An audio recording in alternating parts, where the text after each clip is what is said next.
Well, what's going on, everybody? Welcome back to another episode of the Stew on This podcast. As many of you guys know at this point, I'm just trying to do a really good job of being a resource to you, the listener, by introducing you to people who are doing really amazing things. Now, that might be really amazing things in my opinion, but it's my podcast, so that's what counts. So today, I have the awesome opportunity to introduce you to a guy that really I met just about a year ago, known about a little bit longer than that, who is doing something completely unique and out of the box, in my opinion. To be honest with you, it's probably nothing that I would have ever put my attention towards until we got introduced to each other. But as many of you know, I also do something a little outside the box by doing VR ministry, which a lot of people don't really talk about. And sometimes even my wife says, I don't know how to explain to people what it is that you do. And I said, that's fair. It's understandable. But this guy who is joining us today is just super awesome. I've been really watching him from afar and just watching what it is that he's doing for the kingdom. And I'm super excited to introduce you all to my friend, Bubba. Bubba, how's it going, man? Yo, Stu, I'm doing great, bro. I gotta say, bro, man, I like that. Oh, thanks. Dude, I gotta say, I love your background. It's new. Okay. I don't know if you do video podcasts or if it's audio or what, but we have an entire network of podcasts that we do with Love Thy Nerd.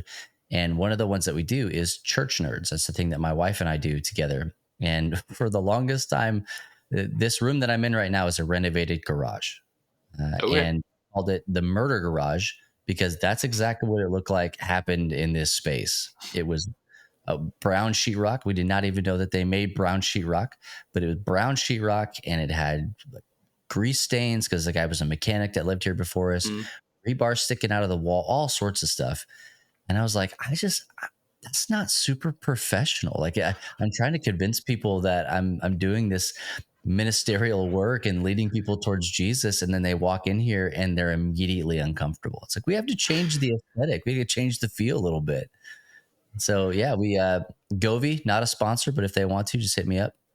These lights behind us, and we got a nice IKEA couch, and we podcast right from there, and it just the whole feel of the space just changed. And you'd be surprised, maybe you wouldn't, but some other people would be surprised at how changing the feel of a space actually changes the entire tone of the content that happens within the space. So yeah, no, that's good insight. I will say though, there's just something now that I'm seeing the background, and first of all, yes, it's a video podcast, so everybody's seeing your wonderful face. So that's just that heads up. I guess I should have given you that heads up prior, but hey, no worries, man.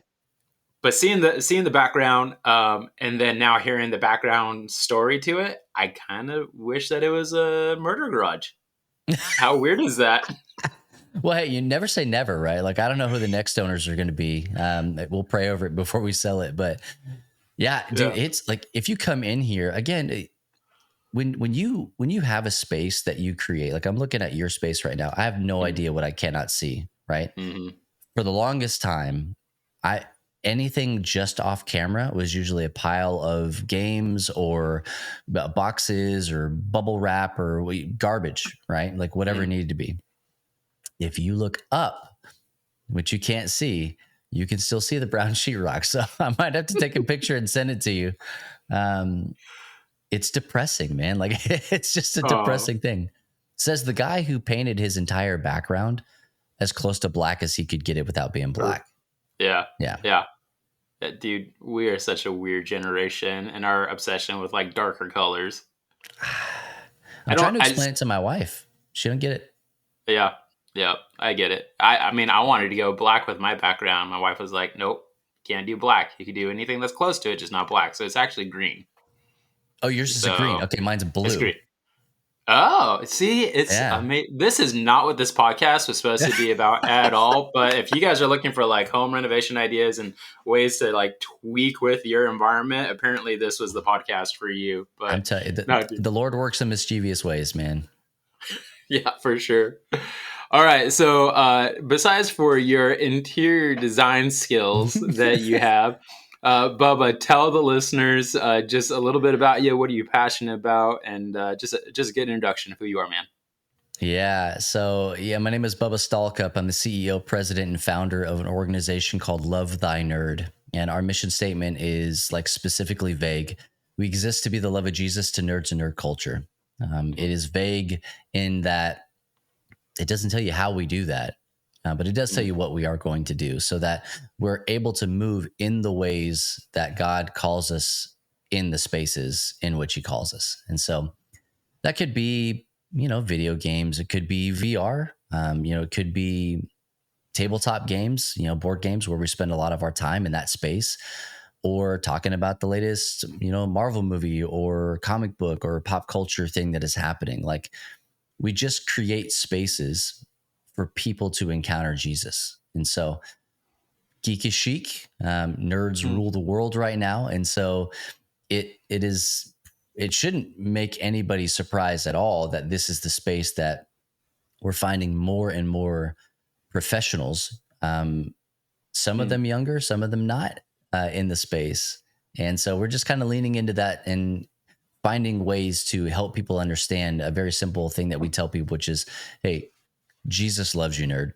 No matter what you know definitively about the church or about spirituality or Jesus or God or any of that stuff, I want to be the person that tells you, and I want anybody who comes through LTN to be the one that tells you, hey, I'm so sorry for your experience. At the very least, that's not how it should be, right? What's a better path forward so that you can experience this John 10:10 abundant life in Jesus, right?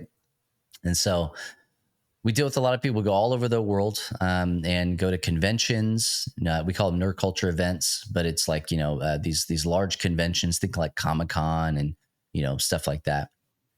And we get to hang out with, upwards to, 300,000 of our closest friends. If we go to, the convention called Essenspiel in Germany, that's actually in Essen. It's the largest board game convention on the planet with like 300,000 people that go to it.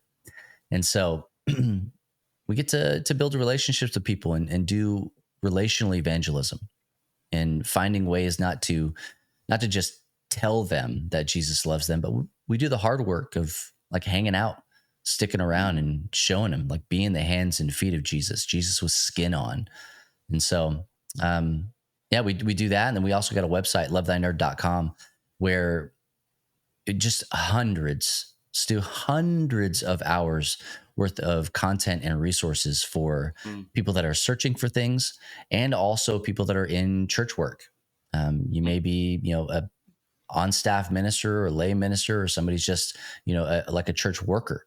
Doesn't matter. We have things for you there so that you can better connect with people. And like we always say, better love and serve the nerds in your space. And so that's our website, lovethynerd.com. And then we have like podcast networks, and we do Twitch streams, and we have like a whole YouTube thing that we're doing, and a lot of thoughtful content, man. So we do that, and then we pour everybody into our Discord. Like Discord's it, man. It's where it's happening. It's the space between the space where people find themselves, and they're congregating when they're not in the space. They're building relationships, they're playing games, they're loving people well. And so we've got an entire group of team across all of that stuff that I just mentioned with Love Thy Nerd that makes sure that people are able to know that Jesus loves them.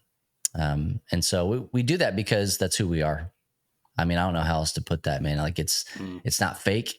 It's not a gimmick. It's nothing that we're trying to pull the wool over somebody's eyes. We're able to speak into these spaces because we're these people, right? We're the ones who have, deep-seated church hurt. Some of us, right? We're the ones who have experienced from a church staffing position, maybe some of the shortcomings in the area of ministering to a specific group of people rather than doing blanket statement evangelism, right? So we find it easy to be in those spaces because we are those people. And I mean, that's us. That's me. Outside of that, like that's my profession. That's my calling. I'm a dad. I've got 4 kids. Youngest is 3. He's our little 3-nager. And I was just telling somebody the other day, you move from terrible twos straight into three-nager. And he was like, well, thanks for that. Like, thanks for letting me know. I was like, hey man, you're going to find it out one way or the other. So maybe I'll pray extra for him when he has kids. But I've got a 3-year-old, and then I've got an 8-year-old, a 9-year-old, and a 12-year-old. Well, 11. He'll be 12 very soon. He just told me that. He let me know his birthday's coming up. So Nice. yeah. Told me to save for V-Bucks is basically the conversation he had with me. Okay. Nice. Yeah. And all right, obviously so married. yeah. Lovely wife, Anna. We do that Church Nerds podcast together. Yeah. Perfect. So, yeah, I mean, this is obviously a complete unique area of ministry focus. Growing up, I don't know that I ever saw any form of like nerd culture focus. There's always the quote unquote nerdy kids that were a part of a ministry that I was in, or even doing student ministry. There were always the off to the side type kids. I'm like, man, I don't really know how to connect with you all that well. Sometimes there would be some crossover in passions and whatnot, but dude, I just love the focus that you guys have for this community. And I think that it takes a pretty special person in order to do that, but I also think that it's a calling, right? And that's what you mentioned. 100%. Like there's a need that needs to be met, and the Holy Spirit has given you a vision for seeing that need and meeting the need. But let's talk about, so what was even your what was your on ramp into this? Because I mean, are you a nerd? Because you don't look like the classic nerd that most people are looking for when they see a nerd. So, are you? I am. I tell people all the time, this has kind of been a mantra or a slogan for myself, right? That I'll tell people, I'm a classic case of a redefining genre, right? Just constantly, like the name that I give everybody, the name that I go by, my moniker is Bubba, and I do not look like a Bubba. I don't talk like a Bubba. I don't act like a Bubba. Whatever your vision of what a Bubba is, if you're listening to this on audio, I'm not that, man. Like, I do live in Texas, but I wasn't born here, right? Okay, so I moved here. My wife is from here. She wanted to get back. But like nerd, I grew up singing in the choir, playing band, playing in band. And I've always been into like technology. I can remember at probably about 9 or 10 years old, my brother, who is a programmer, handing me an HTML4 book because I wanted to build a website. I liked what he was doing. And I wanted to build a website. This is how nerdy I am. I think what I was trying to do is I wanted to take my favorite comic book covers and just put them on the web so that I could see the comics that I had read. Right? Yeah. Not nearly as detailed as it should have been for a task like that. But I was like, hey, can you help me do this? And he hands me a book. I still have that book somewhere. He hands me this book and he's like, figure it out. And so like comic books, video games, some of the earliest memories I have are sitting in my mother's office. She worked for the Red Cross. I'm sitting in her office and playing Mortal Kombat 1 on the Super Nintendo with my sister. Dude, I should have brought you pictures, man. I like what I was for Halloween, the things that I got at Christmas, like everything. We would right now today say like that's absolutely nerd culture. It was Ghostbusters, it was Ninja Turtles, it was all that stuff. One year for Halloween, my mom made me, because she was a really good seamstress, my mom made me a Michelangelo Ninja Turtle costume. And I don't mean like I just kind of was a Ninja Turtle, like if you squinted. Like she made the head, dude. Like my face was in his mouth and it was full of stuffing, and so like it kept falling back on my head. I have vivid memories of this. probably because I went to like 2 houses and then I lost my mind, right? Like I started doing the things that kids do and I was crying and I wanted to go back home and all sorts of stuff. My mom put in all that time for me to have most awesome costume I've ever had, for me to go to like 2 or 3 houses. And so, am I a nerd? Yeah. Like I've never even tried to hide it, man. Like I'm constantly talking to people about things. I have a personality that it's not that I don't care what people think of me. I want people to think very highly of me. I do. I'm an Enneagram 8. I'm a people pleaser. Like I feed off of the energy of other people. So if it's good energy, then I'm doing well. But I also feed off of bad energy, but it reflects, right? And so, this idea of I like to play video games. You're gonna make fun of me for that? I don't know what to tell you. That doesn't make me like to play the video games any less. It just tells me that you don't want to have a relationship with me. Like you don't care enough about the thing that I care about. And so very early on, I had friends that we were all into the same thing. We were all like ridiculously heavily listening to stuff like Weird Al Yankovic, right? Like back in the day, we had tons of those albums memorized, and like just kind of seeing how that affinity, like the things that we loved and enjoyed, like where that was actually going. It wasn't trending down; it was trending up, and so it was a wild time to be alive, man. It is right now a wild time to be alive because I mean, how old am I? 36, 37, something like that. I don't remember. It's not my job to know how old I am. I got people for that. But the year that I was born, 86, is the same year that our little friend Mario dropped on US shores. And so I've not known a life without a Nintendo. We've always had something like that in our house. I remember going over to friends in my neighborhood. I don't know if you had anybody like this in your neighborhood, but we had a kid who had everything. He had all the Sega Genesis games. He had all the Nintendo games, NES and Super Nintendo. Kid just had everything, right? And you would go to his house and stand in line. Here's a perfect example of what it was like. Have you seen 8-Bit Christmas? I was just thinking about that, like exactly that. That's an over dramatized version of that. Dude, it was amazing. As you were saying it, that's exactly what I had like in my head because I just watched it just this past Christmas. I was like, I mean, I'm flying on a plane, got nothing else to do. Sure, let's watch this. I fell in love with that movie because it's like, dude, this is accurate. It is 8-Bit Christmas. We're going to come back. 8-Bit Christmas is my number one Christmas movie of all time. Not surprised. It used to, right? Like it makes a lot of sense. It used to be that A Christmas Story, You'll Shoot Your Eye Out, Red Ryder BB Gun. That was my thing. This movie takes that, but basically everything that worked in that movie, puts a nostalgic twist, modernized nostalgic twist on it, adds, like it hits me. I cry at the end of that movie every freaking time. 8-Bit Christmas makes me cry every single time.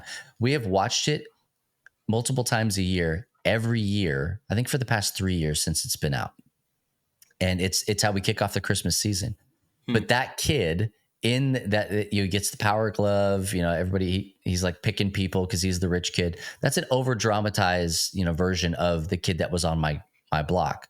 But he absolutely did have a line of kids outside of his door that he would basically rent games out to. And so like, that's the era and the atmosphere that I grew up in was video games at my fingertips, Nintendo Power. We didn't have like tremendous access to things like that over the internet. So you actually had to like seek it out. There was no on accident kind of a way that you would come across these things. And so I found myself just kind of loving that, because of, the influences from my brother and my family and his comic books and all sorts of stuff on that area and programming. And he got me into, games like Diablo and stuff like that, which I still to this day just love, like more than nostalgia. Like It's the experience I want in a video game. And so how does any of that translate into a like functioning adult? Some people still think that it doesn't, right? Hmm. I don't know about you, but I get like Instagram reels and TikToks all the time that are like, what do you do with your, 25-year-old boyfriend who still plays video games? It's like, Hmm. you you send him to me. Like, you send him my way, man, because I know an entire army of people that love that, and that's the way that they Yeah. experience like life and joy and beauty in the world is by playing games with other people. And so like I get into ministry. I basically trip into ministry. I'm not trying to do it. I'm actually trying to get a job in tech sector and all sorts of stuff. And I can't get a job flipping burgers, but I was able to get a job as an interim worship pastor at a Hmm. church. I had already said, what a what a dumb job working in a church. As a Christian, I'm like, who in their right mind would work at a church when the Great Commission clearly tells us that we need to go out and make disciples? Like, what an idiot. Why would you waste your time in a church? This is me as like a 15, 16-year-old kid. It did not take long after working in a church for me to go, oh, this is why. Yeah, there's a Hmm. lot of need inside the church to make disciples and train people and equip people right here. So, when you're young, at every stage of your life, you're young, and you make stupid decisions based on stuff you don't know about. And so, when I was offered that position, I was like, yeah, you know what, I am passionate about this. I'm musically inclined, and I do love to do this stuff. So I did that for about 3 months. And then we moved from that into a youth ministry position. It Hmm. was supposed to be a youth ministry and worship combo. The moment I said yes to it, they pulled out the worship ministry stuff and left me with students, um, Hmm. which was not my calling, not even close, man. Like I was not interested in that, but it was a thing that I was gifted at. Um, and we found ourselves we did youth ministry for 5.5 years. My wife and I did, and every single one of those youth ministries, we got the nerds. Hmm. Didn't have the jocks, didn't have the cheerleaders. We may have had those. They may have came in, they may have started, but they trickled out. And Hmm. the people that stayed and then came in were the nerds and these ostracized outcasts, kids. And dude, I'm not talking about video games all the time and like talking about all this stuff and wearing all these t-shirts and like I'm not weird to attract that, right? These are just the people that God is sending to me over and over and over again. And so it got to the point where I finally was talking to my wife one day, and after a massive blow up and explosion of me playing too many video games and being drawn too much into that and using it as escapism, even as it pertains to my relationship with my wife, like all that stuff. Like I got to the unhealthy spaces of, Hmm. the fandoms. And so when we started to recover from that, I told her, I was like, you know what? I mean, I am playing video games and I am connecting with these students, either playing with them or knowing enough about it to have conversations and do this stuff. And so what I ended up telling her was, I can do nothing while I'm doing nothing. I can just sit here and play the game, or I can do something while I'm doing nothing. Hmm. And we can use this as a way to enhance the ministry that we're doing. We weren't talking about starting anything or whatever. It's just like playing with purpose, not just getting into a game and just letting everything else go. If I'm sitting down and I'm playing an MMO with somebody, am I talking to that person? Am I having a conversation? Am I learning about them? Am I getting involved, in their life as best as I'm able to without being an absolute creep, right? Hmm. Like, am I engaging with that person on a relational level? And if the answer is no, which it was a lot of the times, then it's like, okay, well, how do we change the rhythm? What do I need to do next time? Not to ask them where they would go if they were to die today, but so that they knew that they had a safe place where they could share their concerns. They could talk about things that are real in their life. They're going to find that in any other space. why not with me as a Christian, right? Mm-hmm. Because then I'm thinking to myself, if I can create that safe space, then maybe that person would be more inclined to try a church. Or the next time, their mom wants to bring them to church on Mother's Day, that they would not begrudgingly go, but be interested in what's happening in the building. And so that's kind of just where it started. And I found an organization called Game Church in 2012. I found them, and they were offering video game mission trips, and I was like, "Oh, dang! This is almost exactly what I'm. This is almost exactly what I'm talking about." I found them because I Googled what I would call an organization if I started it. Mm. I was playing World of Warcraft at the time, and I was like, I want to do church in game, right?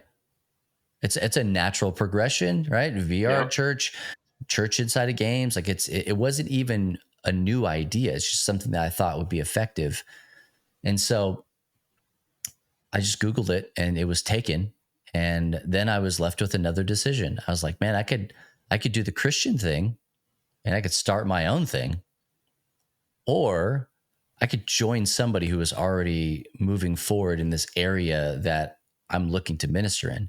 And so I weighed the pros and the cons, and I just chose I chose the latter and not the former. Mm. And I went on a mission trip with them. It was not a video game mission trip. What a terrible name for it. It was going to conventions and doing convention ministry. And so um, we later started to dabble in video game missions and what that could look like. And, then this idea of digital missions kind of starts to kind of really, explode as we explore it. And so we did that for several years. And then we end up splitting off from that to start Love Thy Nerd. And then that gives us the ability to take all the things that we learned from Game Church, who we still have a great relationship with. We had to rebuild that relationship, but we have a great relationship with them now. And we're able to move those into, okay, we're going to focus heavily on the relational aspect of ministry. And so now we get to work with game designers, publishers, and distributors, mainly of tabletop games. But these designers, publishers, and distributors, and we work inside of their booth at these shows because they need people that are competent and passionate that can help people sell their product. And it's like, that seems kind of like scummy, right? It's like, well, but if you understand that that's the ministry, like if a secular company brings us in, we're a qualifying 501c3 public charity religious nonprofit organization. Like we're all those words and numbers and letters. And if somebody knows that and they agree to work with us, that's a win for us, because then we get the opportunity to say, hey, when you work with Love Thy Nerd, you're getting the best and the brightest. We're going to make that time that people are playing your game the best time they've ever had playing a game. Because if you're not the boss, I want your boss to know that you only bring in the best and the brightest. And I want that to look good for you. And if you are the boss, I want you to know that you're working with a Christian organization that values your product or your business or your company enough to not push our agenda. Like we want you to know that you have a need and we are going to be able to fill that need, and we're going to do it so well. And we see that, Stu, happen all the time where people come to us and they'll say, we only want to work with you. Can you give us 50 people? And we're like, whoa. I don't have 50 people to give you. Like sometimes like our witness, like even outperforms what we say that we can do for people. And that's not a horn toot or anything like that. Every Christian should have that be your goal, that your witness would outperform anything you could ever promise anybody. And so like, am I a nerd? Dude, through and through, like to the point where I used to work in church, did 12 years. Okay. I say it like it was jail time, like I did 12 years. I worked in church, a full-time vocational staff for 12 years. And I go back every now and again. I was just there this morning to the church office. And when I'm talking with my friends or people that are still on church staff, they'll come to me and they'll want to talk about nerdy stuff because they're Mm, all, I mean, they're nerdy in some way, shape, or form, but they don't have that outlet. When I was in the office, dude, we were talking about how is The Walking Dead, this is how long ago it was. How is The Walking Dead different than the comic? mm, Like the show different than the comic? Like where are we in the timeline? What happened here? Where do we think it's going to go? I would bring board games. We just play board games in the office. We play video games every now and again. Still getting work done, but creating like spaces for true relationships to happen, even with my peers, right? mm-hmm. Just around stupid, nerdy things. And so all that ended when COVID happened. That's when I left. I split. Um, it was October of 2018. No, October of 2019 rather. And then in March of 2020 is when the world took a break. And Yep. so, um, yeah, we got to kind of work through all that stuff and help people understand that there are spaces that are digital that are viable ministry platforms and mission fields. And so I think it's because of how much of a nerd I am Hmm. and how much I care about the space and the people in the space that it allows me to minister as well as I am. I don't want to say, better or anything, but as well as I am able to, because I can speak intelligibly Yep. about these things. Yep. Uh, nerds can sniff you out.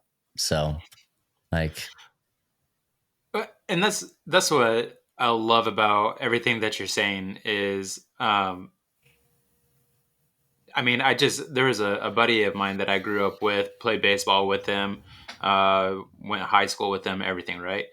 And he did a post on Facebook. I don't know, this is probably like 6 months ago or something, just talking about how all the things that like our generation would make fun of somebody for liking, whether that was like Power Rangers or Pokemon or whatever, oh is yeah. like it's like why is that all cool stuff now? I used to get made fun for stuff like that, and that's what I find to be like super interesting. Like you said, geek chic, and it's completely true. It's like the stuff that we grew up because we're about the same age. The stuff that we grew Yep. up with that was almost like a taboo. You don't talk about this. Don't let people know that you're into this kind of thing. Subject.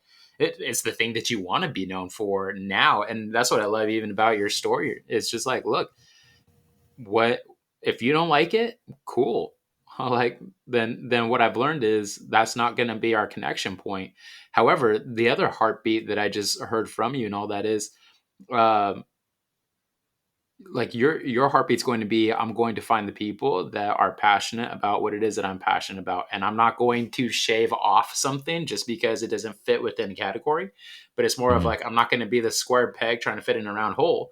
I'm going to go find the rest of the square pegs and find the Yeah, oh, yeah. square hole that they're all hanging out in and doing life with. And you know and I think that's amazing because I think for a lot of people who are in ministry or wanting to do ministry, or people who are carrying the banner of Jesus with them every single day, like I think that there's this expectation that it looks a certain way, it acts a certain way, Oh yeah. um, and there's not a one size fits all mold when it comes to that. Let me ask you, Yeah.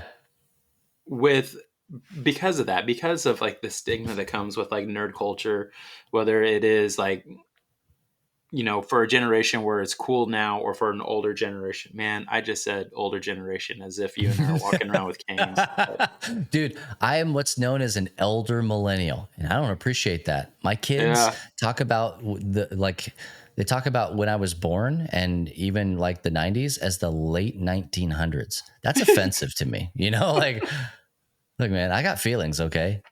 Yeah, for sure. I get it. I mean, my back just started hurting and I felt like I Yeah. needed a hip replacement just Yes, saying and that. some popped. Yeah. Yeah. But my question in that is what is like what's the hurt? What's the need? Because I feel like that we have a culture that has, like, for the longest time shunned the like that nerdy culture. Like, they Yeah. almost like they didn't belong in the church. Their story wasn't safe there, and it's a lot of the people that I interact with in virtual reality too. A lot of people are surprised to see a church in VR, and the common statements from them is, "I don't belong." But there's a Yeah. church here in the space where I am, so I might as well go ahead and check it out. So what is the hurt? What is that need for ministry with like a nerd type culture? That's a fantastic question.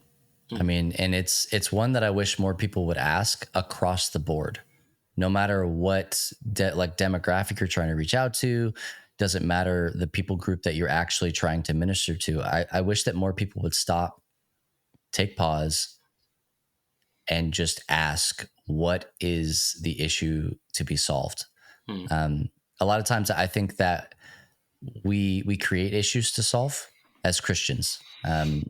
So that because we have, we want to be the savior and we want to, bring people across the finish line, or like whatever, terminology you want to use, when meeting the needs is super important. And so what's the need in nerd culture? Um, the need is to help people understand Hmm. that the thing that they love is not condemning them to hell. Hmm. It's, largely speaking, I'm going to paint with a very broad brush here, right? Like, there are Yeah. some things that we could say um, within the realm of nerd culture that I'd be like, hey, man, that's super not a healthy practice for you to have or to do or to watch or whatever. We try to stay away from shoulds and shouldn'ts, that kind of stuff. Hmm. And so, because we know that people are going to, it's a journey, right? Like, there are Yeah. different steps and different places that people are going to be along the path. But the reason we take a relational approach is because of the need that we, yeah, as you're putting it, what's the need that we see that there is, which is a need to be understood. Um, and I think that a lot of times acceptance and affirmation kind of get thrown into the same pot. And Hmm. I think really what we need to, maybe a term that we need to understand or use more is understanding, period. Right? Like, Hmm. do you even understand why I play Fortnite 30 hours a day? Do you have any idea why? Do you know why Dungeons and Dragons is so important to me? Do you care? Or do you just think that it's stupid? Hmm. Because it's usually the latter, that people will kind of walk into a situation, and people do what people do. Everybody, you're like this, I'm like this. At our worst, when we're not paying attention to ourselves and our feelings and the things that we say, we fear the things we don't understand. We Hmm. just fear them. And sometimes when we're afraid of something, we attack it, Hmm. right? It's the fight or flight mechanic. And so what happens is we have a lot of people who see other people in their lives that are quote unquote wasting their lives on those stupid things. Take, for instance, Dungeons and Dragons. I love to use this as an example because Dungeons and Dragons is currently more popular than it has ever been in its entire history. Hmm. I mean, ever. Thank you, Netflix, and thank you, Stranger Things, and Yeah. thank you, Hasbro, for buying that. Thank you, Baldur's Gate 3, for just coming out and shooting it to the top of the charts. Like, all sorts of stuff. D&D is huge, and those are all a bunch of different facets of it. But now you're starting to see a rise in people who are like, oh, I play D&D. Hmm. Vin Diesel plays D&D. I play D&D. Heck yeah, dude. Like, there are other people that are willing. Stranger Things, whenever season 4 drops, it'll be the number one thing on or season 5 rather, it'll be the number one thing on Netflix for a while, Yep. because it's just in the pop culture.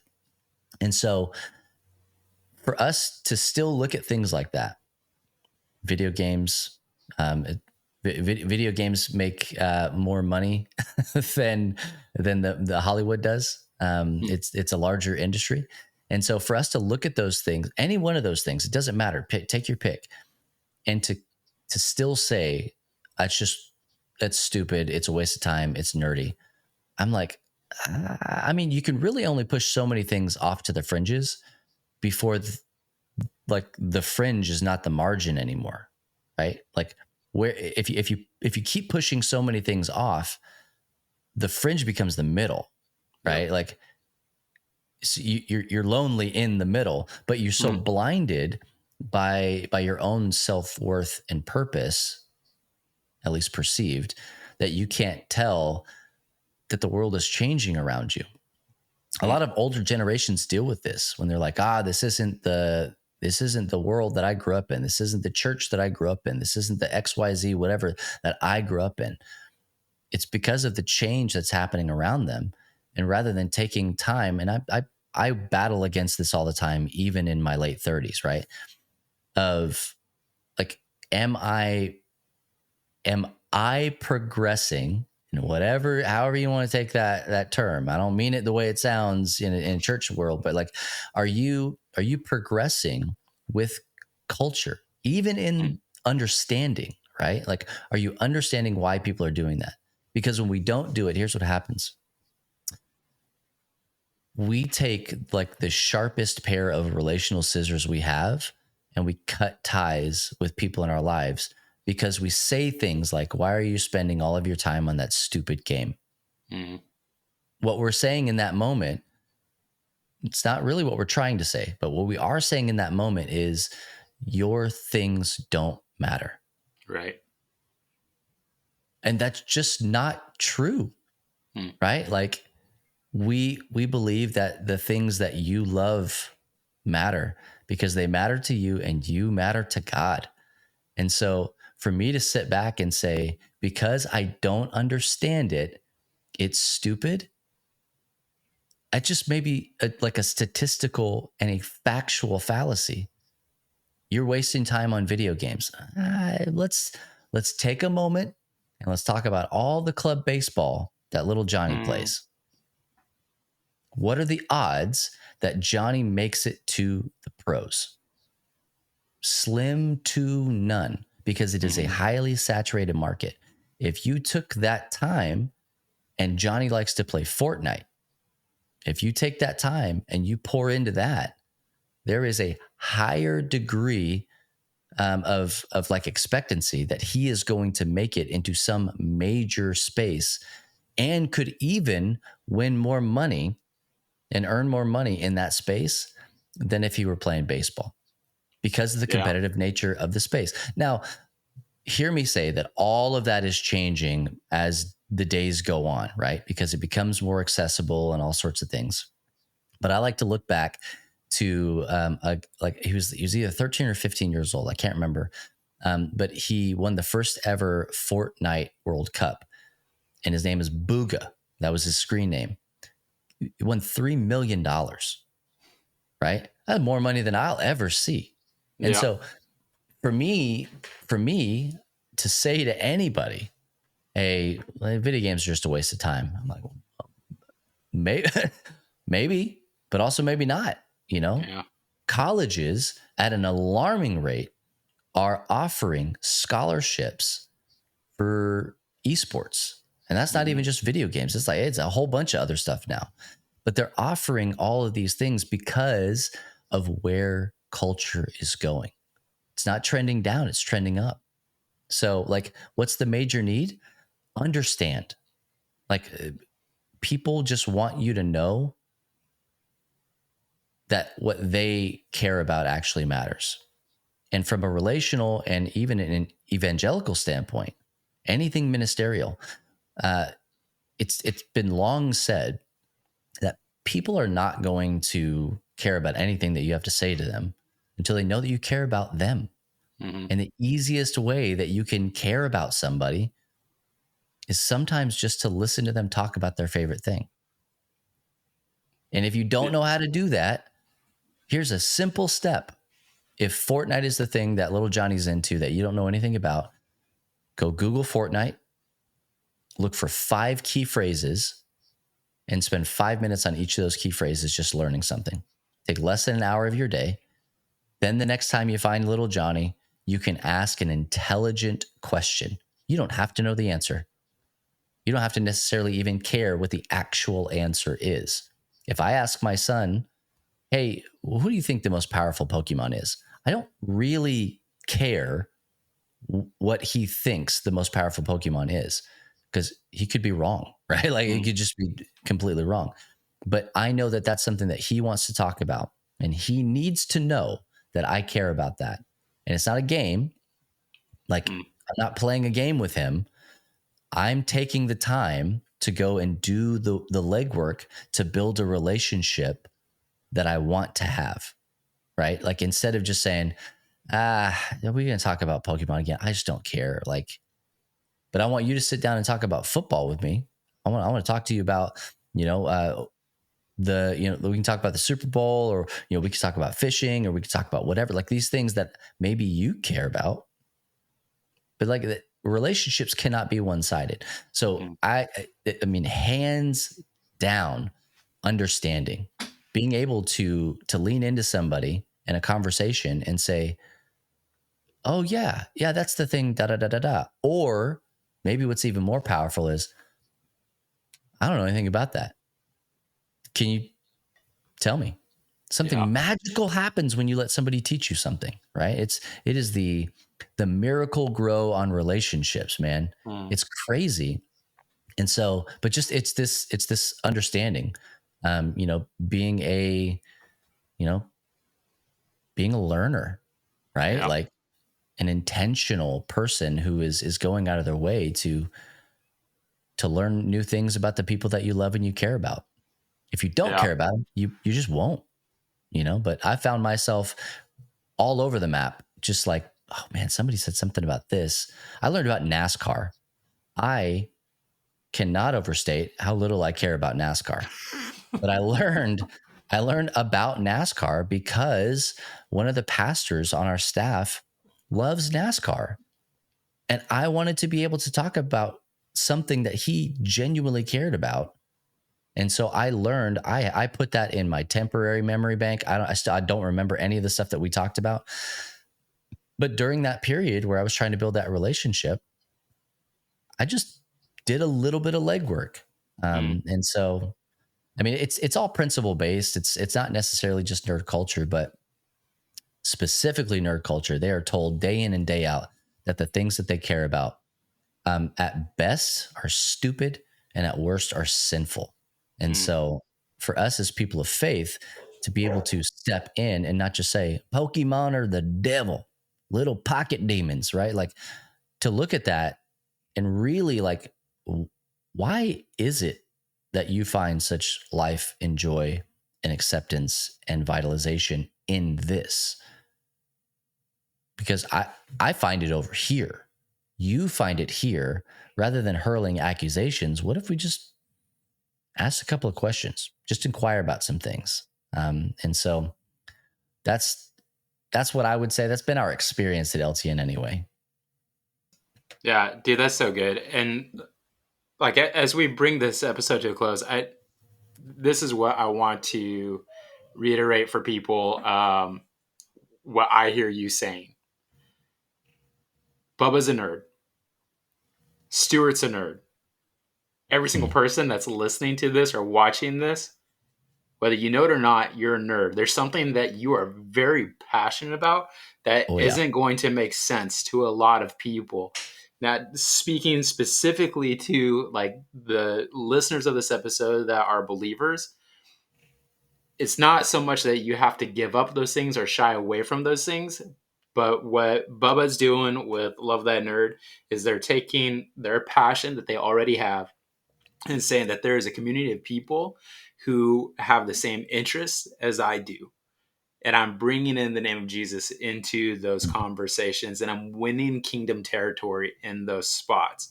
And then for the person who is listening to this, if you're like, dude, I've got a community of people surrounding me that they are into things that I can't get into whatsoever. We're not saying that you need to get into it, but we're saying, hey, build a relationship with them and at least ask them, can you explain it to me? What fascinates you about this, and why? Like, just enlighten me on the thing that you were so passionate about and is relational. I had a podcast episode with Mark McDonald a couple episodes back where he said he used the example of Jesus with the Samaritan woman at the well. It's like, Yep. oh, you need water? Let's talk about water. Let's talk about the Yeah. thing that you are so focused in on right now.